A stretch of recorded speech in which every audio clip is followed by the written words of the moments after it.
أو لا تستغفر لهم إن تستغفر لهم 70 مرة فلن يغفر الله لهم ذلك بأنهم كفروا بالله ورسوله والله لا يهدي القوم الفاسقين۔ سورۃ التوبہ آیت نمبر 80۔ استغفر لہم، ان کے لیے بخشش مانگیں، او یا لا تستغفر لہم، آپ ان کے لیے بخشش نہ مانگیں، آپ ان کے لیے مغفرت کی دعا کریں یا نہ کریں، یعنی آپ کا ان کے لیے استغفار کرنا یا نہ کرنا برابر ہے۔ یہاں یہ بات امر کی صیغے کے ساتھ آئی ہے، مگر خبر دینا مراد ہے، جیسا کہ اللہ تعالیٰ دوسری جگہ پہ فرماتے ہیں سواء علیہم استغفرت لہم ام لم تستغفر لہم لن یغفر اللہ لہم۔ سورہ منافقون میں یہ بات اللہ تعالیٰ نے ارشاد فرمائی کہ ان پر برابر ہے کہ آپ ان کے لیے بخشش کی دعا کریں یا ان کے لیے بخشش کی دعا نہ کریں، انہیں اللہ ہرگز معاف نہیں کرے گا۔ تو منافقین کی سب سے بڑی بدقسمتی اور بدبختی وہ یہ ہے کہ پہلے تو ان کے بارے میں حکم دیا گیا کہ ان پر سختی کیجیے، اور اب یہاں یہ واضح طور پر اعلان کیا جا رہا ہے کہ اگر اے محمد صلی اللہ علیہ وسلم آپ بھی ان کے لیے استغفار کریں گے اور ان کے لیے بخشش مانگیں گے، پھر بھی اللہ تعالیٰ ان کو معاف نہیں کرے گا۔ کب تک معاف نہیں کرے گا؟ ان تستغفر لہم، اگرچہ آپ بخشش کی دعا مانگی ان کے لیے 70 مرتن، 70 مرتبہ۔ نبی کریم صلی اللہ علیہ وسلم سراپائے رحمت و شفقت تھے، اس وجہ سے ان منافقین کی تمام شرارتوں اور فتنہ انگیزیوں کے باوجود ان کی اصلاح اور نجات آپ کو اس قدر عزیز تھی کہ جس طرح آپ اپنی تمام امت کے لیے برابر اللہ سے مغفرت چاہتے تھے، اسی طرح ان کے لیے بھی برابر نجات کی دعا کرتے رہتے۔ لیکن ان کی شقاوت اس درجہ بڑھ گئی کہ اس بات کو بھی گوارا کرنے کے لیے تیار نہیں تھے کہ کوئی دوسرا اسلام کی خیر خواہی کرے، بلکہ ہر خیر کا کے حوصلے کو پست کرنا انہوں نے اپنا پیشہ ٹھہرا لیا تھا۔ تو اللہ تعالیٰ نے بھی یہ فرما دیا کہ اگرچہ آپ ان کے لیے بخشش کی دعا کریں گے اور 70 بار بھی بخشش کی دعا کریں، اور یہ بات یہاں یاد رہے کہ 70 کا عدد صرف گنتی کے ظاہر کرنے کے لیے نہیں ہے، بلکہ کثرت کو ظاہر کرنے کے لیے آیا ہے۔ جس طرح ہم کہتے ہیں جی سینکڑوں بار ایسا ہو چکا ہے، تو یہ کثرت کو ظاہر کرتا ہے۔ اسی طرح کثرت اور بے پایا کثرت کے اظہار کے لیے اسلوب عربی میں معروف ہے، اس لیے فرمایا ان تستغفر لہم، اگرچہ آپ ان کے لیے بخشش کی دعا کر لیں 70 مرتن، 70 مرتبہ، فلن یغفر اللہ لہم، پس ہرگز نہیں بخشے گا اللہ تعالیٰ انہیں، اس کے باوجود بھی ان کی بخشش نہیں ہوگی، ان کی مغفرت نہیں ہو سکتی۔ ان لوگوں کا ٹھکانہ جہنم ہی ہوگا۔ اگر یہ اسی روش پر گامزن رہتے ہوئے موت کے منہ میں چلے گئے تو پھر ان کے لیے کوئی توبہ، کوئی استغفار اور کسی کی دعا بھی کام نہیں آئے گی۔ تو جب پیغمبر کی دعا ان کے لیے کام نہیں آئے گی تو باقی عام انسانوں کی دعا کس طرح کام آ سکتی ہے؟ پھر آگے اللہ تعالیٰ نے سبب بھی بیان فرما دیا، ذالک، یہ، بأنہم، یقیناً وہ لوگ، کفروا، انکار کر دیا انہوں نے، باللہ، اللہ کا، ورسولہ، اور اس کے رسول کا۔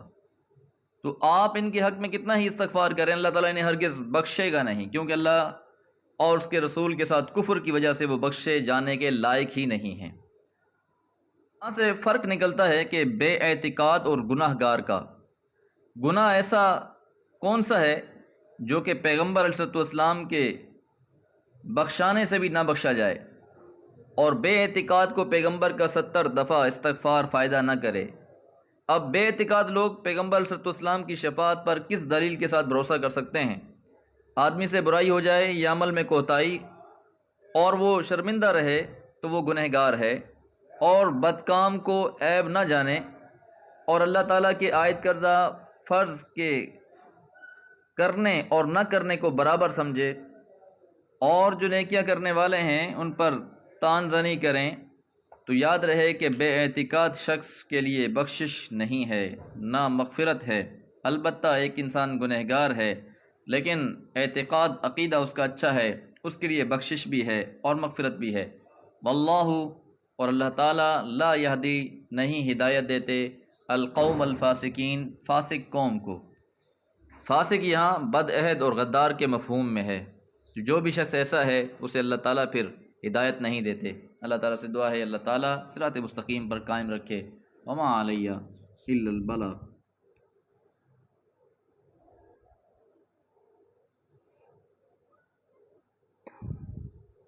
اعوذ باللہ من الشیطان الرجیم، بسم اللہ الرحمن الرحیم۔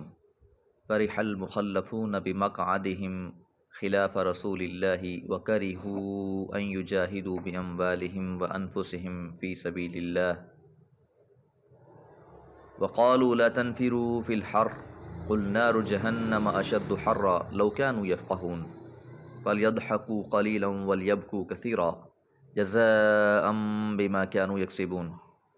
سورۃ التوبہ آیات 81 اور 82۔ فرح المخلفون، خوش ہوئے پیچھے چھوڑ دیے جانے والے، بمقعدہم، اپنے بیٹھنے کی وجہ سے، خلاف رسول اللہ، رسول اللہ صلی اللہ علیہ وسلم کے پیچھے، یعنی وہ لوگ جو پیچھے چھوڑ دیے گئے اور رسول اللہ صلی اللہ علیہ وسلم کے ساتھ وہ نہیں گئے، وہ اپنے پیچھے رہ جانے پر بہت خوش ہیں۔ منافقین کے مختلف احوال اور ان کی سازشوں اور منصوبوں کے طویل ذکر کے بعد اب خصوصاً ان منافقین کا ذکر شروع ہوتا ہے جو جنگ تبوک میں نبی صلی اللہ علیہ وسلم کے ساتھ نہیں گئے تھے، بلکہ جھوٹے عذر اور بہانے تراش کر انہوں نے اجازت لی اور مدینہ منورہ میں ہی ٹھہرے رہے۔ ان کے لیے اللہ تعالیٰ نے لفظ المخلفون استعمال کیا ہے، وہ جو پیچھے چھوڑ دیے گئے، یعنی وہ خوش نہ ہوں، یہ ان کا کوئی کارنامہ ہے کہ وہ آپ صلی اللہ علیہ وسلم کے ساتھ نہیں گئے۔ انہوں نے آ کر مختلف بہانے پیش کیے اور آپ نے ان کے ان بہانوں کو قبول کیا اور انہیں گھروں میں رہنے کی اجازت دے دی۔ تو یہ اس بات پر بڑے خوش تھے کہ ہم نے اپنی چالاکی اور ہوشیاری کے ساتھ اپنے آپ کو اس مصیبت اور تکلیف سے بچا لیا جس میں باقی لوگ مبتلا ہونے جا رہے ہیں۔ تو فرمایا کہ حقیقت تو یہ ہے کہ یہ اس لائق ہی نہیں تھے کہ ان کو ساتھ لیا جاتا، اور اللہ تعالیٰ کی طرف سے حقیقت میں تو ان کو توفیق ہی نہیں ملی، اور وہ اس کی جناب سے دھکیلے ہوئے پیچھے چھوڑ دیے گئے۔ ان کی حیثیت اس ردی سامان کی سی ہے جو ساتھ لے جایا نہیں جاتا، بلکہ پھینک دیا جاتا ہے یا پیچھے چھوڑ دیا جاتا ہے۔ وَكَرِهُ، اور انہوں نے ناپسند کیا، أَن يُجَاهِدُوا، کہ وہ جہاد کریں، بِأَمْوَالِهِمْ، اپنے مالوں سے، وَأَنفُسِهِمْ، اور اپنی جانوں سے، فی سبیل اللہ، اللہ کی راہ میں، کیونکہ اللہ کی خاطر خوشی سے جان اور مال کی قربانی ایمان کے بغیر نہیں دی جا سکتی۔ جس سے یہ محروم ہیں، اس میں نکلنے والوں مومنوں کی جو کیفیت ہے اس کی تعریف کہ وہ خوشی سے نکلتے ہیں، اور جو نہ نکلنے والے تھے وہ مختلف بہانے تراش کر آپ سے اجازتیں مانگ رہے تھے۔ وقالو، اور انہوں نے کہا، لا تنفروا فی الحر، کہ تم مت نکلو گرمی میں، یعنی صرف خود ہی نہیں بلکہ دوسروں کو بھی گرمی کی شدت اور لمبے سفر کی صعوبتوں سے ڈرا کر پیچھے رکھنے کی کوشش کر رہے تھے، کیونکہ یہ سفر سخت گرمی کے موسم میں پیش آیا تھا۔ امام زمخشری رحمہ اللہ نے فرمایا کہ اللہ تعالیٰ نے اسے ان کی جہالت کا نتیجہ قرار دیا ہے کہ وہ جانتے ہی نہیں کہ آدمی تھوڑی سی تکلیف برداشت کرنے سے اگر ہمیشہ کی ناقابل برداشت تکلیفوں سے بچ جاتا ہے تو یہ اس کے لیے بہت فائدہ ہے، لیکن کوئی انسان اس تھوڑی سی تکلیف کو برداشت نہ کر کے، اس پر صبر نہ کر کے آخرت کی ہمیشہ ہمیشہ کی ہلاکت اور بربادی کو خرید لیتا ہے تو یقیناً یہ بہت گھاٹے کا سودا ہے۔ قل، تو محمد صلی اللہ علیہ وسلم فرما دیجئے، نار جہنم، جہنم کی آگ، اشد حرا، زیادہ سخت ہے گرمی کے لحاظ سے۔